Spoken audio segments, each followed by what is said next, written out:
coming in the Nation of Islam, I was very affected, in particular, now that we're talking about our dear brother, Minister Jabril, with his article. It was just an awe. And then brother one day gave me a tape. Back then it was audio tape. We played in the cassette in the car. And I remember him teaching on Master Fard Muhammad and the Most Honorable Elijah Muhammad. And when he lived in the home of the Most Honorable Elijah Muhammad in Phoenix, Arizona. So I would be driving up and down. I was impacted by that. I would have never have thought that I would one day go to be a student minister of the Honorable Minister Louis Farrakhan in Phoenix, Arizona, in the Western region. At that time, my big brother, student minister Abdul Malik Saeed, formerly known as Minister Tony. So I went there, and then I remember it was telling me of what I was going to learn, who I was going to learn. And so we started having some sessions as well. And brother Minister Jabril, what I remember of him, he was very strict, It was about studying, and he would ask a lot of questions of the scriptures, but he had a motive for it, and the motive was to help us to see, and I was one of those at that time, a proper view of the Most Honorable Elijah Muhammad and the Honorable Minister Louis Farrakhan, of course, of Allah, in the scriptures in modern time. So I remember going to his home. I remember having coffee with him. And there was one sense of humor thing that he did one time, and it was very brief. But overall, I even remember one time, and I was teaching when I started teaching for a few months.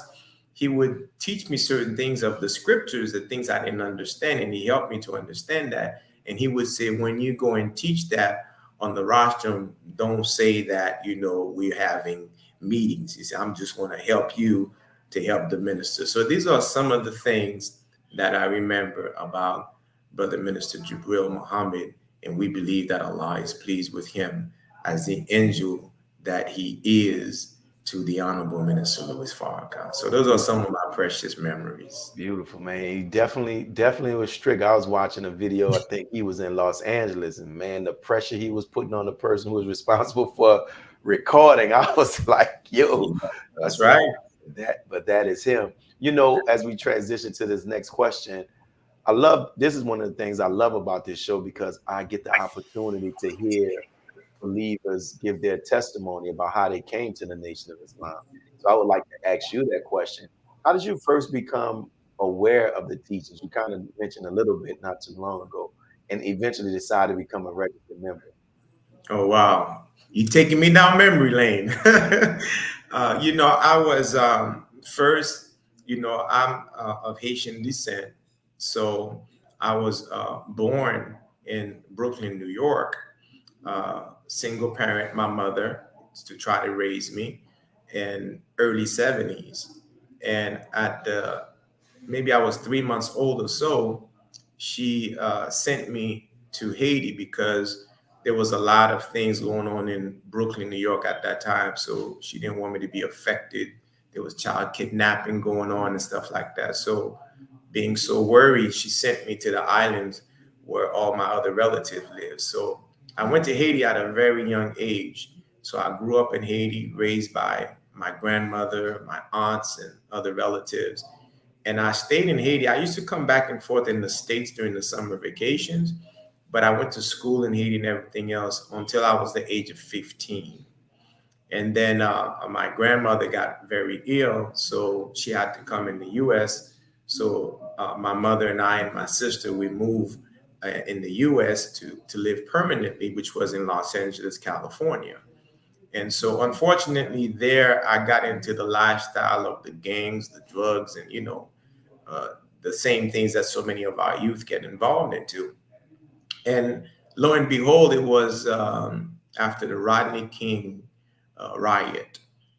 I had this thing where I wanted to do something for our people, but I didn't know how.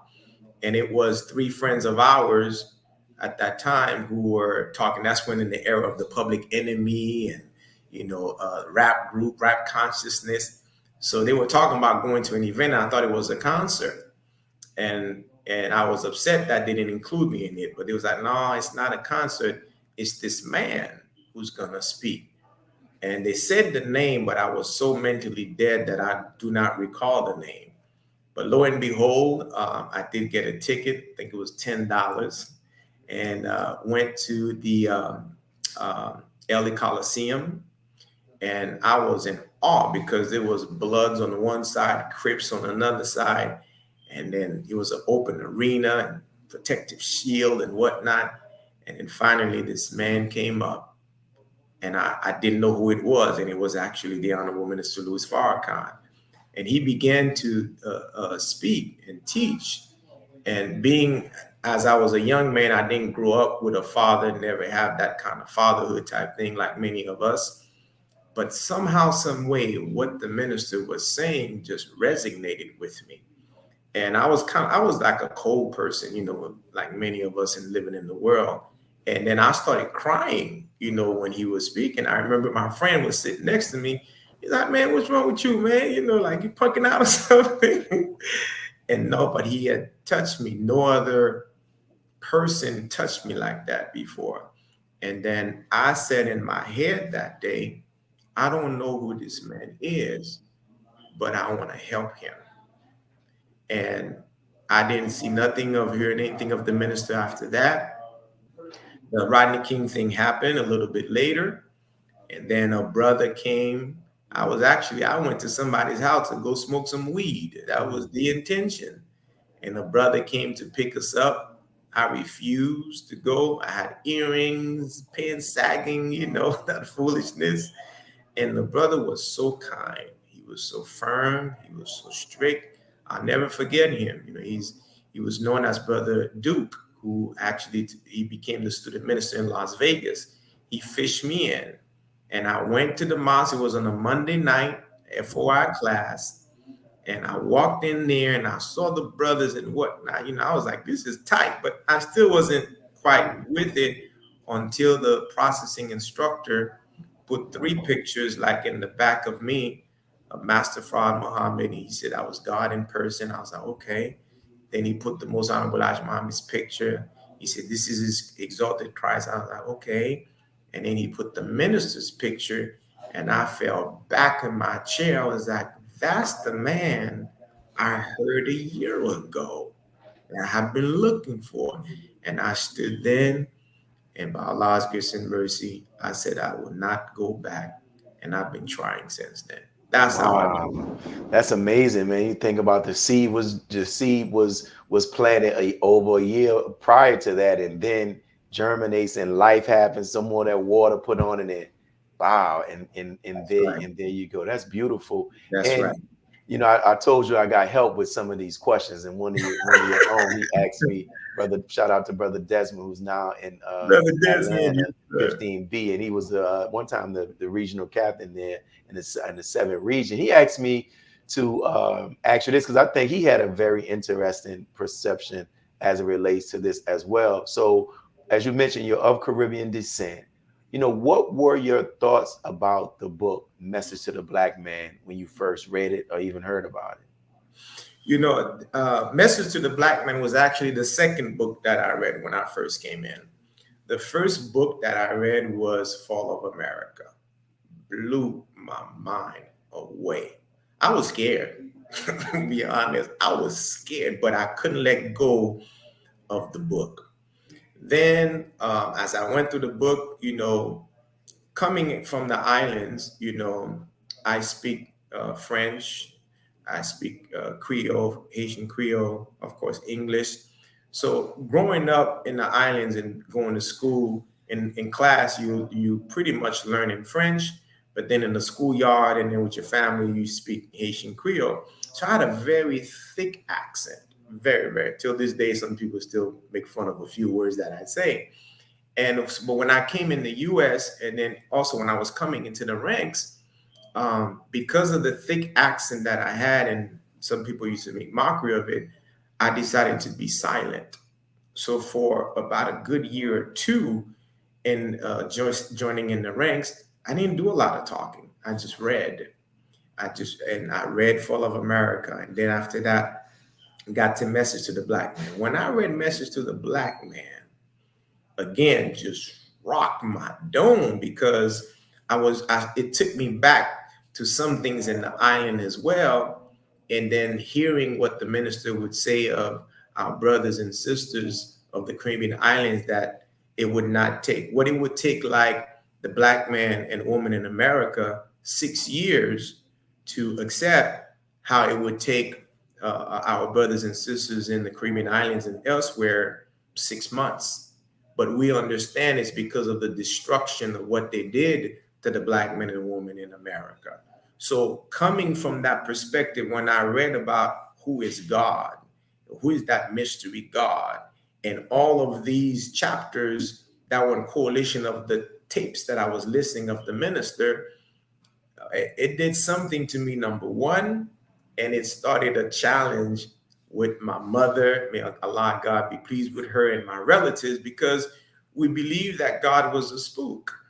You know, the angels were spook and whatnot. So it was atoms were being split in our heads. And then we started looking at the islands differently. I know for me, I was like, man, you know, this is interesting, because I'm looking at an island where predominantly the darker people live there, but we don't control it. And then I looked in the Catholic churches, the symbols and whatnot, because I had a problem as a child looking into the Catholic Church, because I was raised as a Catholic, to see the angels are white, Jesus is white, everything. I'm like, but all of us are the darker people. And I was like, well, I'm not going to be disrespectful, but I didn't agree with it. So when I read Message to the Black Man, I was like, that's it right here.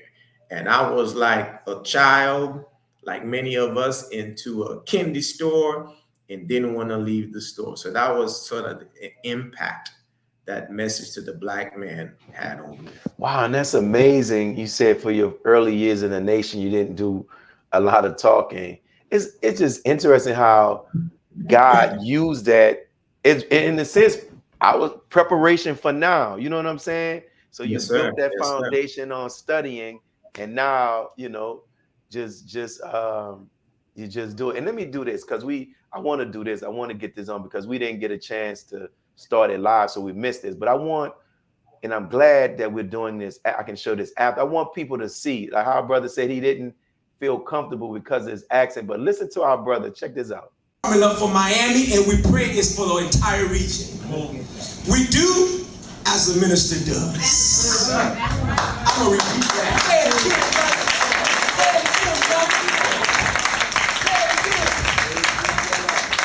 We want what he wants. We be kind to others the way he does it. Come on. Yes, sir. When we see a brother or sister we haven't seen in a long time, I don't care how long they haven't been there. They walk to the door, we greet them with a smile. Come on. How you doing, brother? Yes. Good to see you. Right. Don't go and say, man, we ain't seen you in a long time. You don't know if he was sick. You don't know if his mother died. You don't know nothing. So be quiet and ask Allah to give you the right spirit to give that man a smile. That's what we want. Now, the brother on post forgot he was on post. He started to bear witness, man. But that's wow. I love that clip when I first saw it, but to hear what you experienced and to now, it makes the clip even more special to me. You know what I'm saying?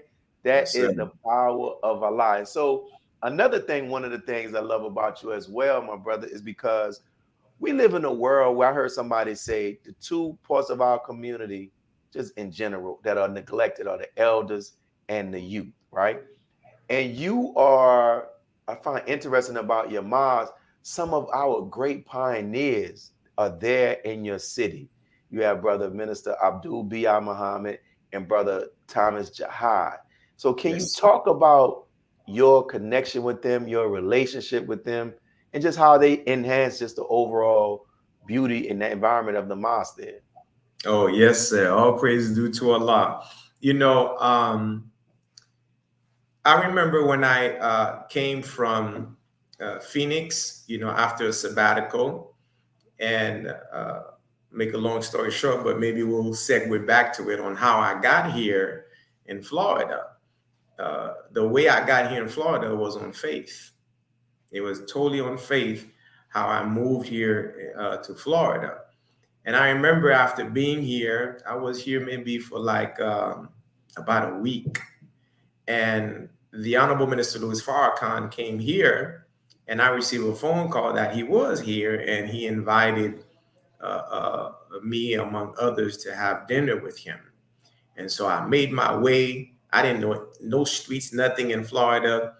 And I got lost amongst my Haitian brothers and sisters. So I just switched to Creole, and I told them, I give them a backdrop who the minister was, and that man fled down the highway to have me go to the hotel.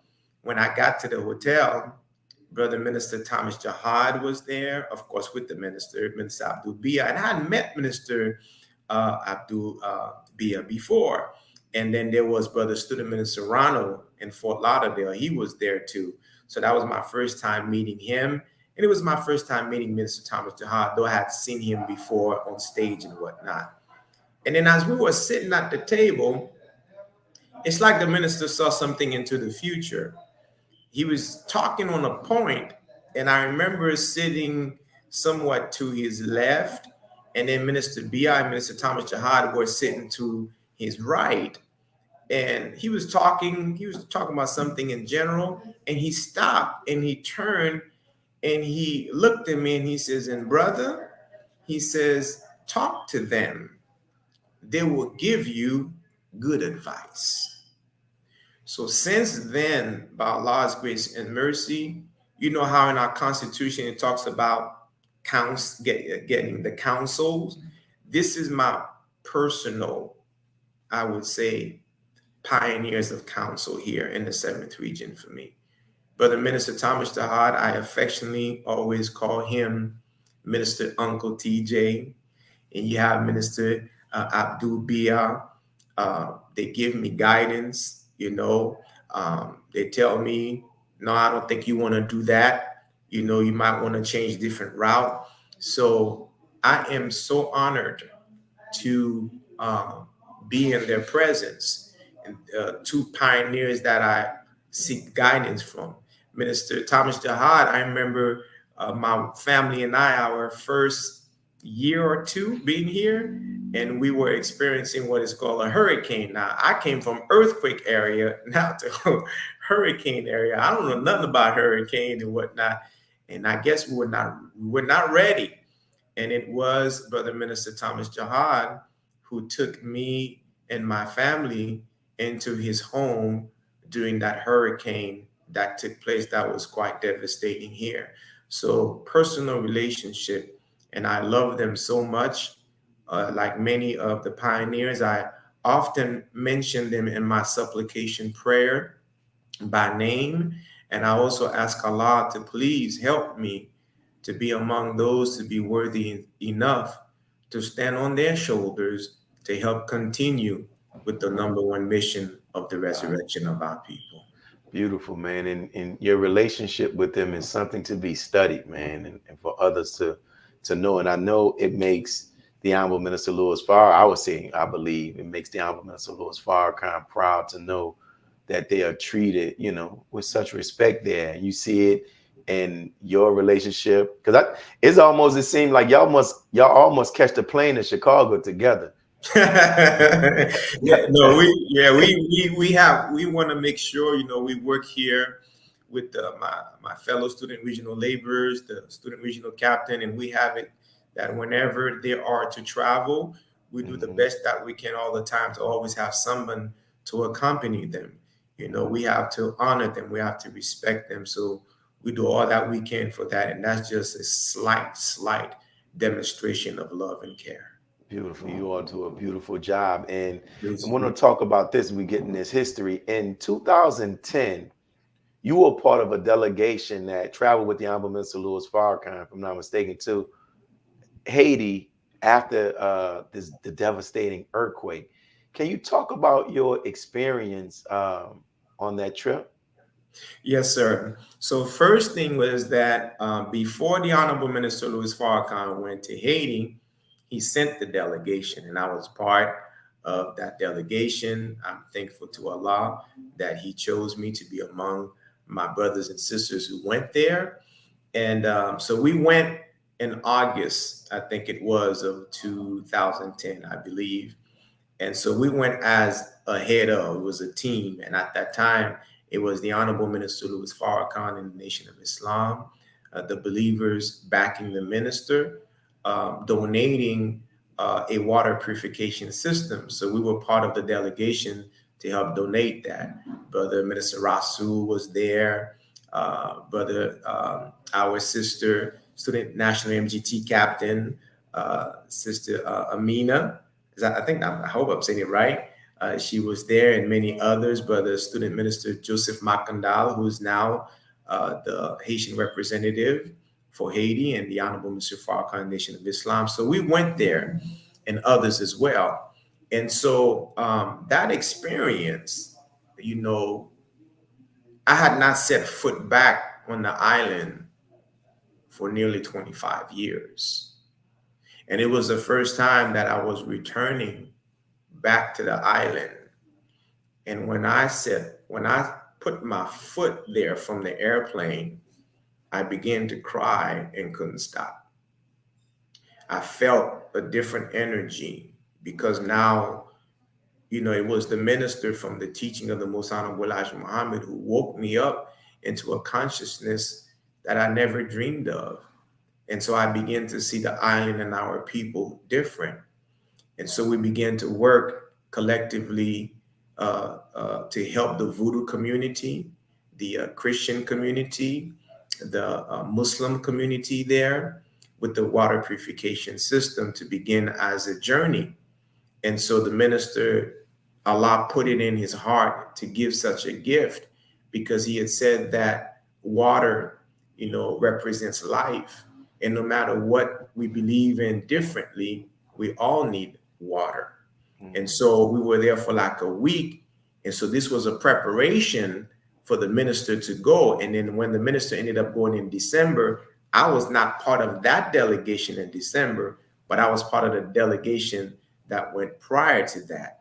And then from that point on, the minister also met with all, wherever the minister goes, he's meeting with all kind of leaders. He met with the top leader of the Voodoo community. The man was in shock. He was like, he asked Mr. Farrakhan, "What are you doing here, a man of your magnitude?" And the minister says that he always wanted, paraphrasing, to set foot on the island that gave liberation as the first Black republic, and that became effective even for our brothers and sisters in America. And the minister said, and I also came to study voodoo. So when the minister said that, I got to be honest, because I used to run into a lot of people, when people that were not knowing any better, they would make Haitian jokes. They call it, "Oh, you voodoo this and voodoo that." But when the minister said that, I was already interested in it, but now I'm like, this is open sesame. I'm going to study that too. So that impacted me greatly. And I have some testimonies to give pertaining to the impact right now. And we thank Allah for the magnificent work that our brother, Student Minister Joseph Makandal, is doing in Haiti. There's a lot of our brothers and sisters who look up to the minister, look up to the nation. And lastly, the youth down there and some other hidden people. The minister told myself and Brother Joseph Makandal in particular, when we were giving them a report of the condition of what was going on in Haiti, the minister was quiet. I was angry. I was sad, of what I was saying. The minister didn't say nothing, Brother Willie. He just kept eating his bean soup. He's listening to us. And after he listened to what we had to say, he said, don't worry. 1804 is going to happen again. And that's the revolution that freed Haiti. Now, the minister says this is like 6 months in advance. We had planned a trip to go to Haiti on a humanitarian mission. We go there and we're going to the mountains, and a tour guide was showing us people, hiding in different parts. And he told us that these people they stay away from others because they're preparing for the next 1804. And I Wow. said, look at this. The minister called it in advance. Wow. So there's a lot to unravel from that perspective. But these are some of the things. I mean, brother, between myself and brother Joseph Makandal, certain times we travel there, we had one time a person who tried to do a hit on us with a gun. And because of the work that Allah was blessing us to do amongst the youth and others in the island, the youth came to our rescue, unbeknown to us that somebody was trying to do a hit.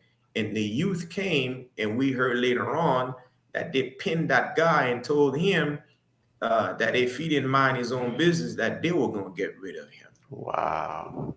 So we have, Allah protects us when we're trying to do what is right and when we're walking with the Christ and the Messiah of Allah's Christ. These are just some of the stories that I can remember pertaining to that. Yeah, I had the opportunity to interview Brother Makandal early on, but thank you. And I'm glad that we have the opportunity where you shared those stories in those experiences and those testimonies. And it shows, the impact of doing good for people. And that's what the Honorable Minister Louis Farrakhan and you all in that region. And since we're talking about your region, Brother James, shout out to Brother James with the Closing the Gap broadcast. I thought it was a good question. I reached out to him for his input. And he said he thought that it would be a good question for me to ask that. Can you share just how is it to be able to be over a region that is multicultural, is ethnically diverse? You know what I'm saying? Because here in the city of New Orleans, pretty much everybody is from New Orleans. You get one or two people from outside of the state, but where you are, and I see the taste of I don't know what y'all do, the taste of the nations, what y'all have. I'm coming to the city when y'all do one of them, and I want to taste everything. Yeah, Jamaican, all of that. But that's a reflection of, I would imagine, in the mosque there you have people from different cultures. So can you talk about that, and even in the region? Yes, sir, that's correct. And I want to thank Allah for my fellow student regional laborers. I want to thank Allah in particular for our student regional MGT captain, Sister Anya, and her staff, the MGT, because they are the ones who always come up with that idea. And man, the way they do this is like second to none, because we have a lot of believers here that are from by roots per se of the islands, from Trinidad, from Jamaica, from Haiti, and from Puerto Rico, from the Dominican Republic, from Cuba. So it's very, it's a melting pot of culture here, even amongst the believers. So that creativity is something so magnificent. What I am learning as a student of the Honorable Minister Louis Farrakhan and the ministry here in the 7th region of the Nation of Islam, it's a little different here. And what I would say is it reminds me a little bit of somewhat Arizona, which I was there for some time. And I remember one time in Arizona, the minister said to me, he says, brother, here, he was talking about Phoenix at that time. He said, here, you can't just teach black, black, black, black, black. He said, you have to teach a universal message.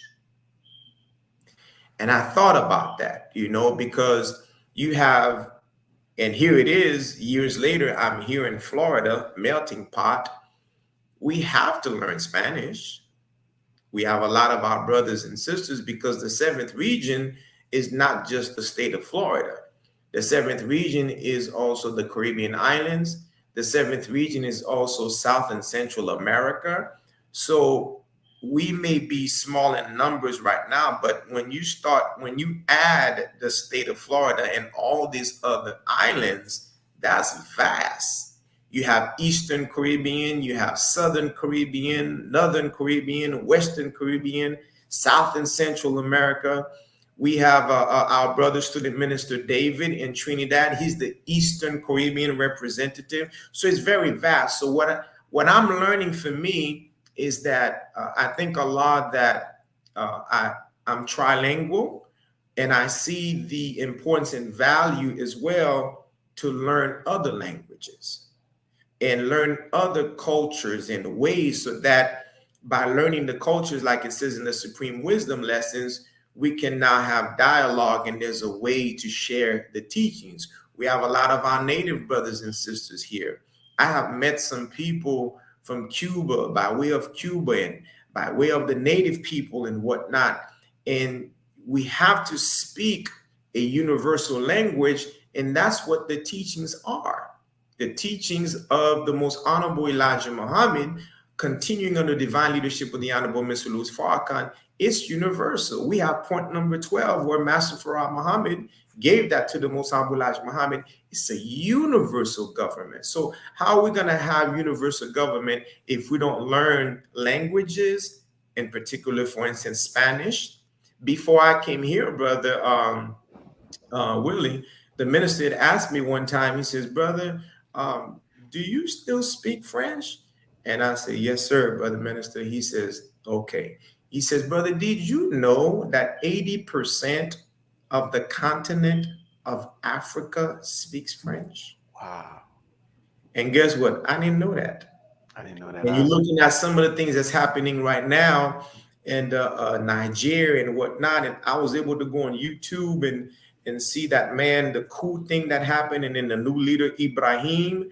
And I was watching it, and I watched it on YouTube, and I was like, oh, something happened with me, because one of the YouTube link that he was talking to some families there, it had 1.2 million views, but the entire YouTube upload was in French. And I was able to tune in, and I was like, I understand what they're saying.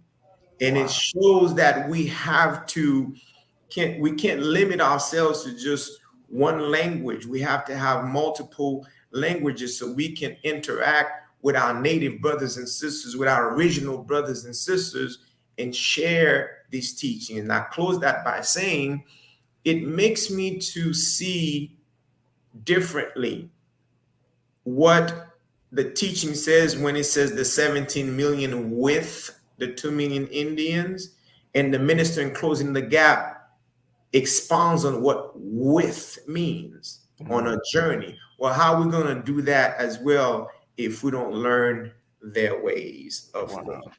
And so I thank Allah, for that, because I just remember now that I was blessed one day to accompany the minister with others to the Navajo Nation.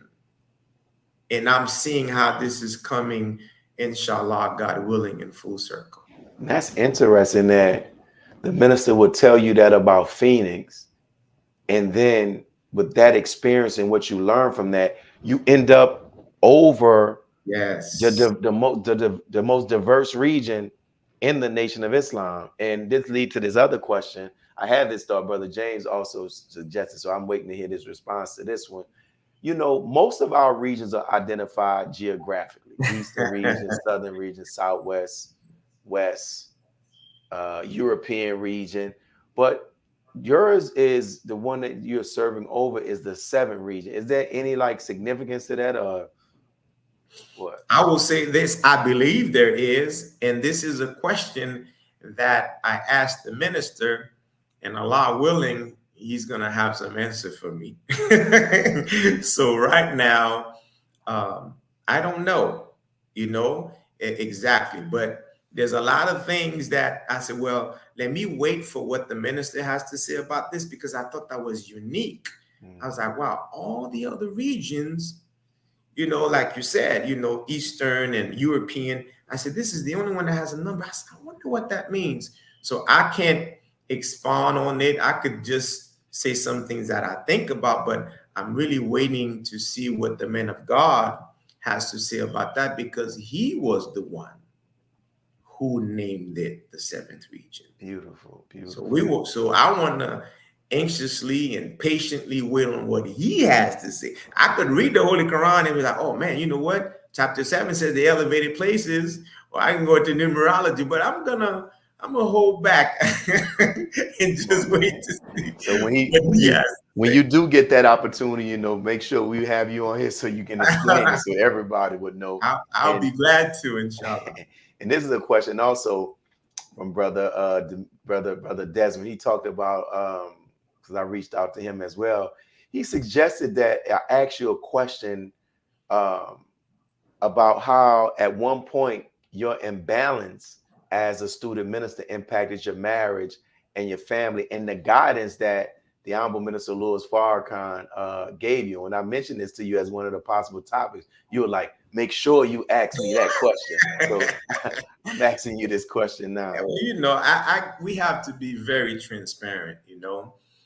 You know, beloved, you know, I came in the ranks very young, you know. One, like I said, I grew up, I didn't get to witness and see, you know, like many others, you know, the couple where, you know, having a mom and dad, so that was part of it. And I came in the ranks, I was 21 years of age.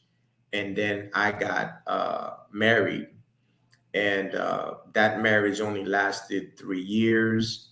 Unfortunately, you know, it didn't last, and then I had one child from that marriage. And then my wife and I now, who are married, we have now been married since, there she is, that's my queen right there, that's the fam, since 1998. So over a decade and then some. And so in that marriage, you know, being in the ranks, and this is for clarity, you know, when I came in, I remember receiving training saying, you know, it's the order that was given to me, the order to follow was, you know, it's yourself, your nation, yourself, and your family, like that, right? And so I followed a lot of things doing it that route. And so when I became a student minister in Phoenix, and my beautiful wife and family, children, we moved there and stuff, I thank Allah for her so much, because a lot of the sacrifices that we all do as helpers of the minister, and those of us in the ministry, our wives, I mean, they're like the silent laborers, you know, and they go through a lot.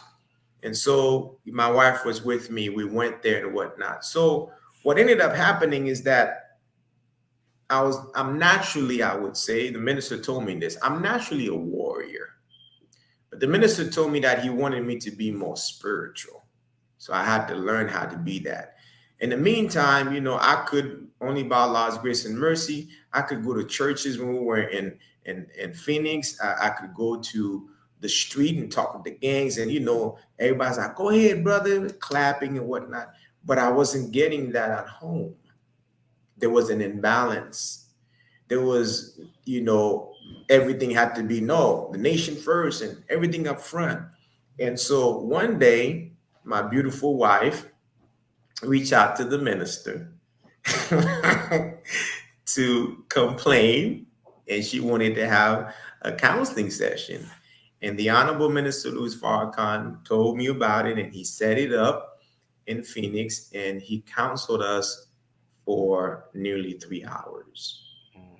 And during that counseling session, I began to learn a lot about myself.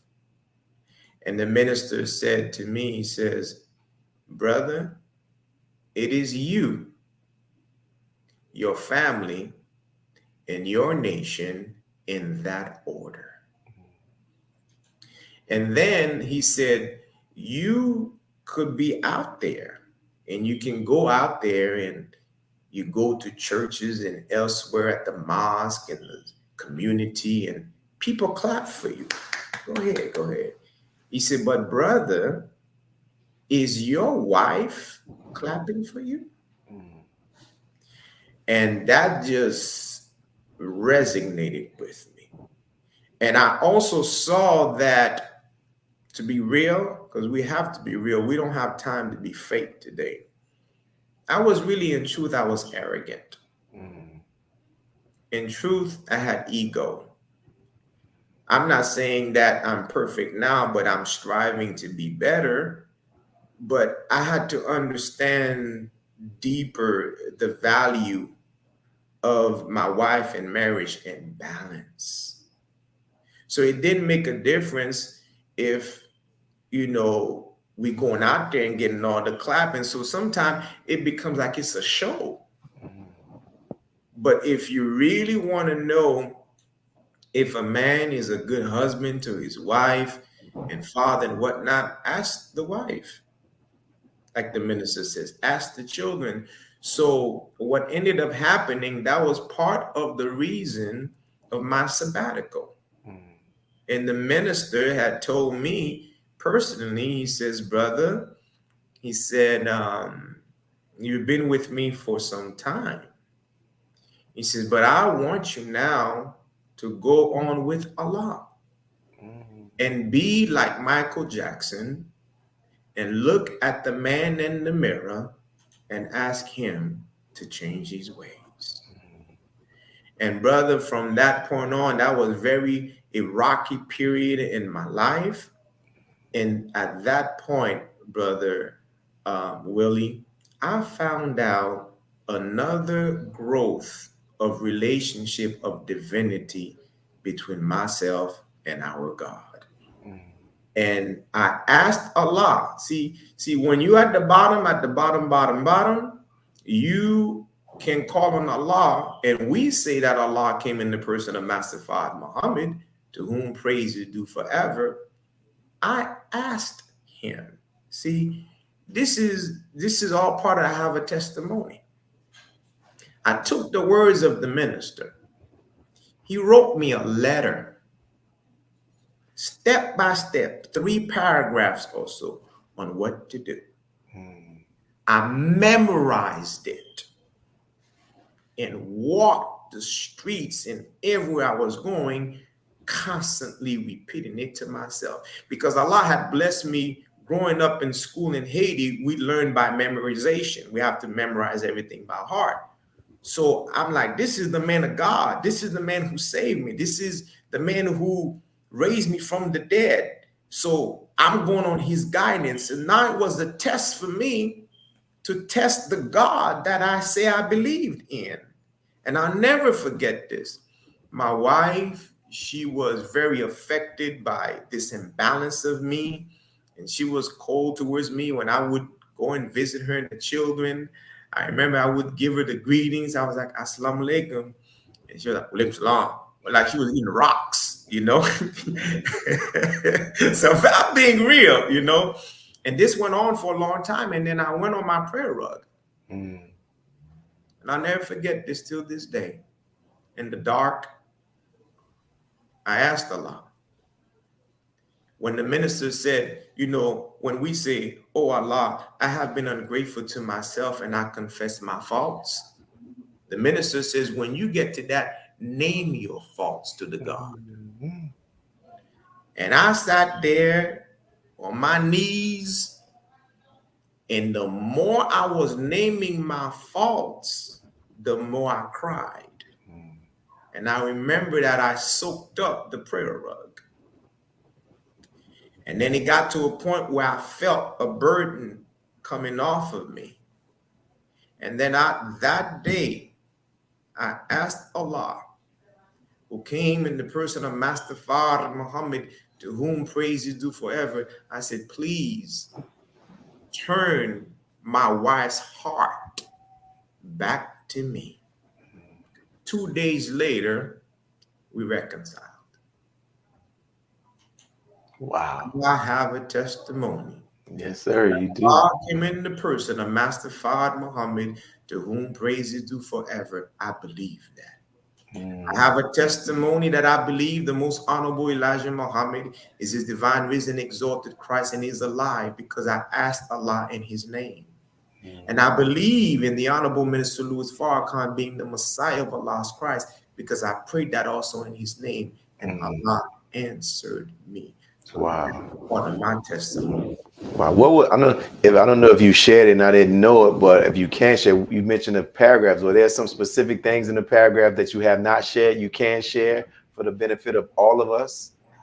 I'm gonna keep it for me. I will, inshallah. I will. I will. Yeah. No, pretty much, it was all on self-improvement. Mm, It was all in self-improvement. And I'm gonna say this too, because this was between the letter and a conversation as well with the minister, because I was feeling depressed mm, because I felt that I failed him. I felt like I failed the minister. I felt my family. mm, I felt like I failed the believers in Phoenix. I felt like I failed the people that we were trying to help. So I went in depression mode. mm, And so I would never forget this. I was this is all part of the letter as well and other conversation. And I had reached out for the minister. And then later on, the minister had called me. And I was on the bus. I got off the bus to take the call. And I was crying. And he could hear me crying. mm, And the minister said to me this. He says, "Brother Patrick, do you contemplate suicide?" mm, And all of a sudden, man, this spirit jumped up in me. I guess it was that Haitian warrior stuff. And I wiped my tears real quick. I said, "No, sir, brother minister." I said, "I don't believe I'm going to go out like that." And then he says, "Good." Now, keep in mind that my mother had just passed away. So she's mm, gone. And the minister said this words, "Good, because your mother would not be pleased." mm, Of course, Allah foremost, he says, and your mother would not be pleased. He says, because when you found Islam, your mother was happy. I mm, never shared that with the minister. I found out later on, my mother never told me how happy she was in finding Islam. It mm, was my relatives who told me after her death how joyful she was that I found this from this man, the minister, backed by Allah and his Christ. And she said, "He saved my son." wow. All this was in connection with the letter, my marriage, and everything else. Beautiful. So, yes, sir. That Yeah. was. You definitely got a testimony, my brother, and you're definitely telling it, and it's impacting those who are watching now. You see the comments, and even those who are going to watch. And I thank you for being able to share that. And want to get to this next question. Like you mentioned, how you served in Phoenix, and now student minister in Miami, but also the student regional minister over. We talked about just the uniqueness of your region. What would you say are some of the additional lessons that you have learned outside of some of those you've already shared? Oh, yes, sir. I'm sometimes I'm hard on myself, and I want to be real with me. Um, I never imagined at all that I would be a student regional minister. You know, I was in the region under Brother Student Minister Abdul Malik Saeed, formerly known as Minister Tony. And the journey, how I got here, I never had that in mind. I just wanted to come here, for something new because Florida was also close to Haiti. So I kind of figured, if I move here, this was after the trip and everything else, make a long story short, I was moving out on faith. And I thank Allah for my wife, being by my side on that.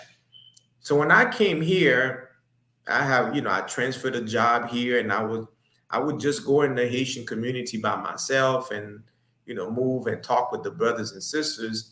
And then one day I received a call from our dear brother, Student Minister Ishmael, assistant to the Honorable Minister Louis Farrakhan, and he was telling me that he wanted to speak with me about something. And then coming from the Honorable Minister Louis Farrakhan, would I be willing to be the interim student minister for Miami, because at that time our dear brother student minister Rasul was ill, and we are constantly praying for him and his family.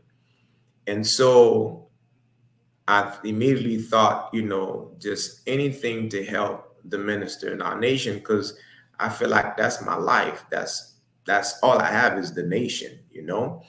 And so I became a student intern minister. And then about a couple years later or so, now I'm beginning to understand the dynamics of where I'm at, because there's other cities also in Florida. So you had the Tampa, you had St. Pete and whatnot. And then gradually I was told, okay, start working the rest of the state. And after that, I'm finding out, well, there's islands too, so trying to make contact. What I would say is an ultimate lesson for me is I want to be very real. So one day I'm reading the provisional constitution of the Nation of Islam that we have. And I was reading on page 35 pretty much the role or the duties of a student regional minister. And when I read it, I looked at myself in the mirror. I said, man, I don't know how to do this. I said, administration, effective, prudent affairs of the region and whatnot. I said, I don't know how to do this. So I wrote the Honorable Minister Louis Farrakhan a letter, and I can tell you what I said in the letter in a nutshell. I said, Brother Minister, I do not want to be one of those to be insane, as you have taught us, and as it is also stated that insanity is doing the same thing and expecting different results. I said, I don't know how to manage a region. I don't know how to manage a whole state. I could try to do a little mosque, from what I learned from you and whatnot. And so the lesson that I'm learning as a student minister, and in particular now student regional minister, is that I must study to learn the science of administrative and management technology. We have to be students. So when the minister calls us students, we have to expand, as the Holy Quran said, the expansion. We have to expand our broader knowledge. We stand on the teachings, but we have to learn a technology on how to administer, how to manage, how to develop people, how to develop teams. Because as a student regional minister, I can't be everywhere. So we have to develop, we have to fish, we have to recruit, we have to have training programs. But in order to do that, I have to learn it myself. So one of the biggest lessons that I would say that I'm learning while I am attempting to serve on this post is to broaden my view of the teaching of the Most Honorable Elijah Muhammad under the divine leadership of the Honorable Minister Louis Farrakhan, to really be a student and learn the things that would help our nation to grow in the part that I can play in. Because what my desire is that whenever my time comes, that I am no longer on this post, I would love to pass the baton to he or she that the minister and the executive council sees fit to be. I want to pass that baton to them better than I found it. That's my desire. Beautiful, beautiful, man. And you want to get these last three questions in, and thank you for your transparency throughout this whole interview, my brother. Because Yes, it brings to mind the scripture, which is really the basis of this show in the book of Revelation, when it says that Satan was defeated by the blood of the Lamb and the power of their testimony. So thank you for being your transparency and what you're sharing. And I know is impacting others. So I'll ask you these last three questions. One, my family and I traveled to Miami on a vacation. I'm into history, and I just love, you hear rappers make mention of various neighborhoods. You see certain stuff. I hear Poke and Bean projects. I can't think of some of the other neighborhoods, but I was also interested in seeing if there was still any existence of our brothers and sisters from the Yahweh Ben Yahweh community, because they had hotels. And one of the things I noticed in Miami was the re-gentrification in Black neighborhoods. Like, my goodness. And also, like, you cannot find any trace of, I couldn't see any of the old buildings that they had. I'm talking about the Yahweh Ben Yahweh's community. Is there still a remnant of their community, or is it still a working relationship?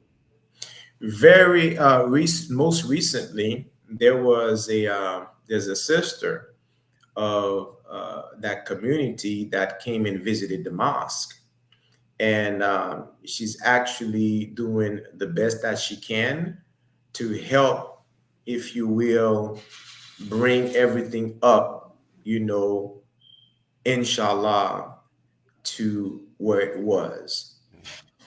But in a nutshell, we know how the enemy works.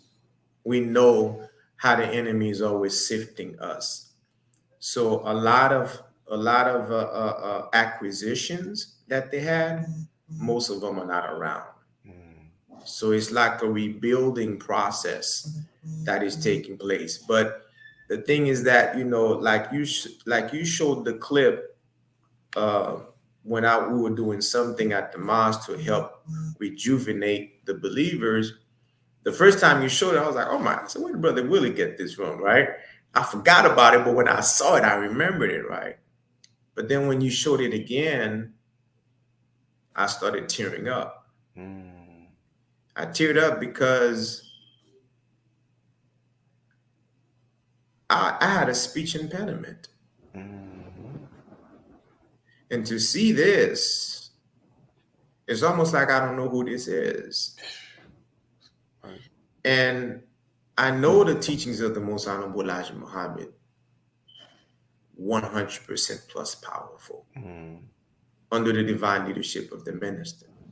In the spirit of the minister, in building relationships, like the Yahweh organization and others, as long as we think to settle on the best part of the planet Earth of each other and settle all differences, that would always be the key to how we want to do that. So when you played that, and I was thinking about the way of the minister, that's our success. And these brothers of the Yahweh Ben Yahweh Nation brothers, they would pass in front of the mosque, and they would always beep and raise at us, and we would see the sisters. And one of the sisters came to the mosque, and we met in my office here for hours after the mosque meeting. I said, sister, whatever it is that we can do to help and work in unity, count us in. So I know there's things that they're trying to do now, but sadly is that, like many other organizations and Black organizations for the liberation, for the spirituality of our people, the enemy gets involved, and the enemy puts in provocateurs among us and abstract, envious, and jealous men and women among us. And then next thing you know, we got to always rebuild. But we pray to Allah that they would be able to accomplish some of the stuff that they've done. And if it pleases Allah, we're looking forward, under the guidance of the minister, to help them do that. But as it stands right now, I would say it's like a rebuilding process in comparison to how it used to be. And the enemy too, Brother Willie, they were trying to say that the minister said negative things about them. And we know that the devil is a liar. He's a slick liar.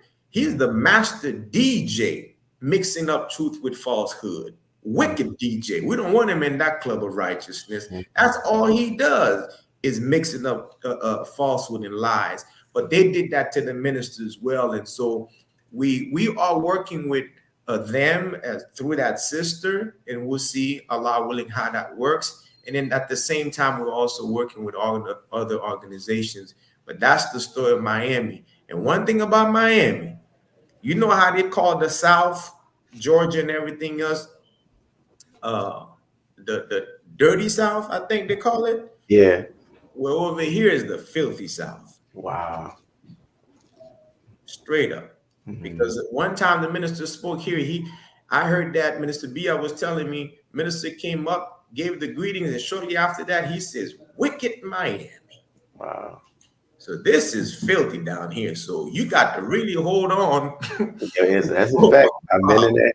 I've been in that city, man. I've been in that city. You're definitely right, man. With so many of the things that can be pulling us. And since we're talking about Miami and Florida and the enemy, I want to get your view on this. This is the last of the two questions about this whole thing about the Florida governor with the critical race theory and trying to create a curriculum, or they created a curriculum, try to say like blacks benefited from slavery, et cetera, et cetera. You know, what are your thoughts about that and their whole motive? Well, I believe that Allah, from the teachings of, do you remember the book Teachings 2.0? Yes. And do you remember there's a question in there, and I don't remember it verbatim, but I'll paraphrase, where someone had asked the minister, is Satan's work finished or is it ending? Something like that. And the minister answered, there's something profound in his answer that he gave. He says that Satan's work is finished. He said, believe it or not, Allah now is using Satan. So Satan is being used to do Allah's will. Okay, so let's segue that into your question. I believe that Allah is manifesting all of this because He's forcing us to want to do for ourselves. I don't care what a governor comes in and politicians comes in and whatnot. It's gonna be the same old business. And we're over here trying to fight with them. We want to have our own education. No, no, no, no, no. It's time to break away and build our own, because they're telling us every day through these laws, through their ideas, what they think about us. So my view on it is like Michael Jackson. They don't really care about us. That's what it is. We are seeing this happening. And you know already, the last chapter of The Fall of America by the Most Honorable Elijah Muhammad is entitled, "The Worst is Yet to Come."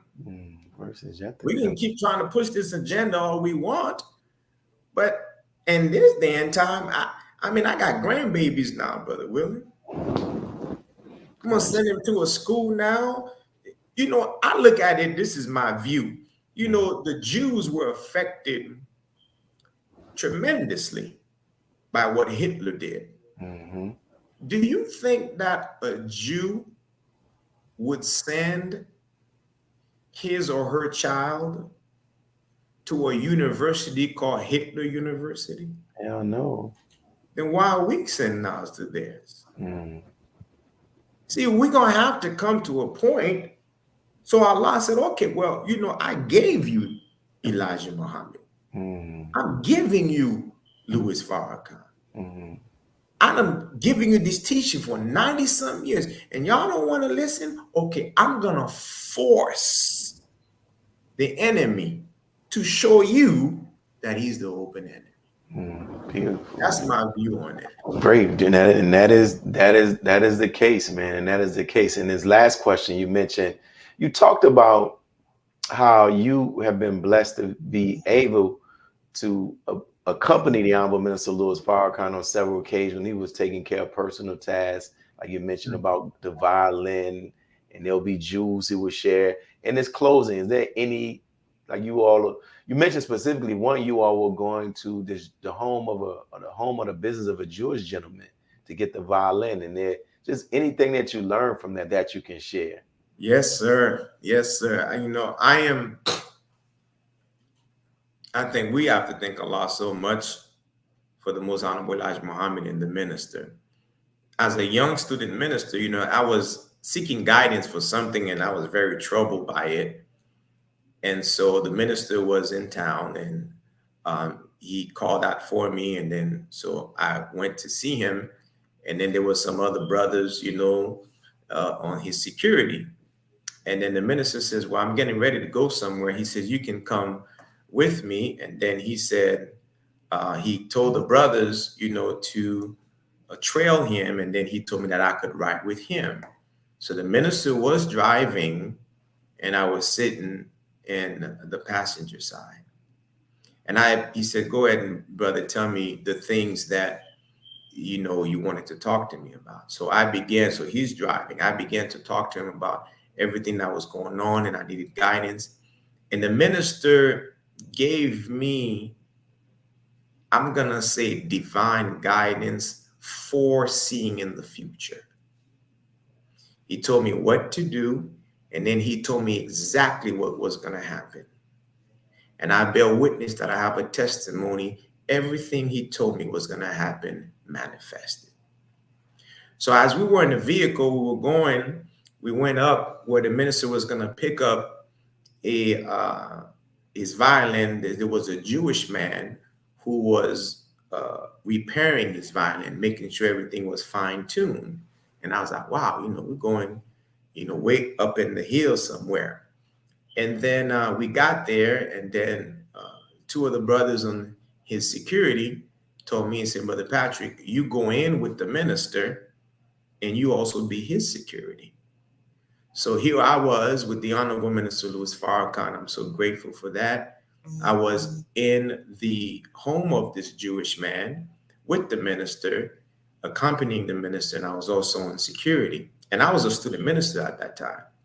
And the Jewish man came and he presented the violin, and the minister looked at it and everything. And the Jewish man said what he fixed for it and everything. And I'm sitting here thinking, I said, wow, look at how some of the Jews, or the so-called Jews, talk bad about the minister. And here we are in this Jewish home, and the man was looking up to the minister with so much awe and respect. And likewise, the minister was giving that man so much awe and respect, even as a Jewish man. So it shows you the minister don't have nothing about, against the Jews. It's about the truth, and it's about against the synagogue of Satan. And then the Jewish man said to the minister, Minister Farrakhan, my parents are visiting here. And I think they were visiting from Israel or something like that. And they're in another part of the house.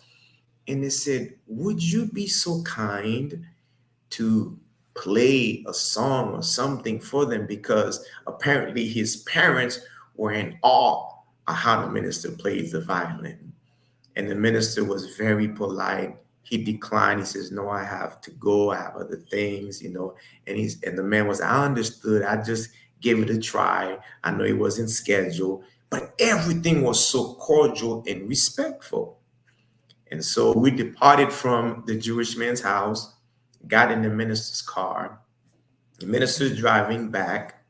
Again, I'm sitting in the passenger seat. And the minister, it was quiet for about a minute or so. And the minister says, I'm going to put a song in here, and I want you to listen to it and tell me what you get out of it. I said, yes, sir, brother minister. So the minister begins to play the song, and I'm thinking, somebody going to sing and whatnot. And Brother Willie, it was just somebody playing a violin. So I'm in my head, and I said, man, it wasn't that long ago I came from the hood. All I know is rap and singing, and I don't know how to tell a story based on an instrument. And I recall that day, I asked Allah, I don't know nothing about musical sound like this. If there's anything for me to see in it, please show me. Minister's driving, he doesn't say anything. The song finished playing, he turns it off. He said, what did you get out of it, brother? I said, brother minister, I really don't know. I said, but what I did see, I saw a woman. It's like, in my mind came a picture of a woman, and it looked like the woman was in a white dress. And it looks like the woman was also crying, like she was traveling, walking, like she was looking for something. I said, that's all I see. And the minister looked at me. He said, not bad, brother. He said, this song is about a woman who used to live not a pleasant life, not a godly life. And he said the woman one time met a wise man. And the wise man began to teach her about the value of herself, about God and other factors. But the woman did not grasp to those teachings at that time. And the minister says, and then the story about this song is that the wise man ended up leaving the woman. And time went by, and the woman began to meditate and reflect on what the wise man had taught her. So she changed her mind, she changed her way of dressing. And the minister says she did dress in white in a beautiful garment. So praise be to Allah for that. And then the woman went on a mission to find the wise man. And the minister says that the woman began to look everywhere and she couldn't find the wise man. Every time they directed her to another village. And finally they directed her to another village. And then they said, yeah, this is where the wise men live. And when the woman got there, she was told that the wise man died. And the minister looked at me, Brother Willie, and to all those listening. He said, this album that I'm working on, this is prior to the release of the album. He said, this album that I'm working on, I'm also working on it. He said, there's something about human beings, that it is when someone is gone that we see their value. He says, when I depart from you all, this album will be a great value and great benefit to the nation and my family. He says, and I'm doing this for you all so that when you listen to these songs that I play, you will be able to reflect on the teachings of the most honorable Elijah Muhammad and what I taught you. So you take it to heart to reflect and meditate. That was one of the sessions that I had with the minister, riding with him in his vehicle. Beautiful, man. And thank you for all that you shared. We're going to have to do this again and come on. You have a bunch of testimonies in you and you're not afraid to share them, man. But thank you, brother. Give the believers there the greetings. Give the your family the greetings, man. And may Allah continue to bless you. Yes, sir. And thank you so much again, Brother Willie, from the depth of my heart. I look forward to chop it up with you again. Please do the same. Give the greetings to your family and the believers and to all those watching and listening. Thank you all again. And inshallah, I'm a phone call away. Let me know. We'll make it happen. I'm going to hit you up. I'm going to give you a call because something you said I want to talk to you about. That was good. All right, my brother. Assalamu alaikum. Wa alaikum salam, sir. And for those brothers and sisters who are on, we appreciate that you have tuned in and we pray that you like it. We thank everybody for their comments and that what you shared. Share the video. Subscribe to our YouTube channel. It's Closing the Gap broadcast. The enemy closed down one of them, but we have another one back up. Subscribe to every one of the pages. Share the stories, share the videos and everything else. And may Allah continue to bless each and every one of you all. Peace. God came to us to seek and to save that which was lost. He raised a man from among us. He, the Honorable Elijah Muhammad, laid the foundation.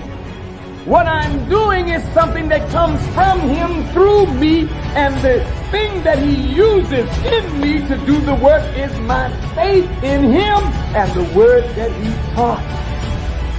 To produce men and women who wanted to clean up their life and build an independent nation.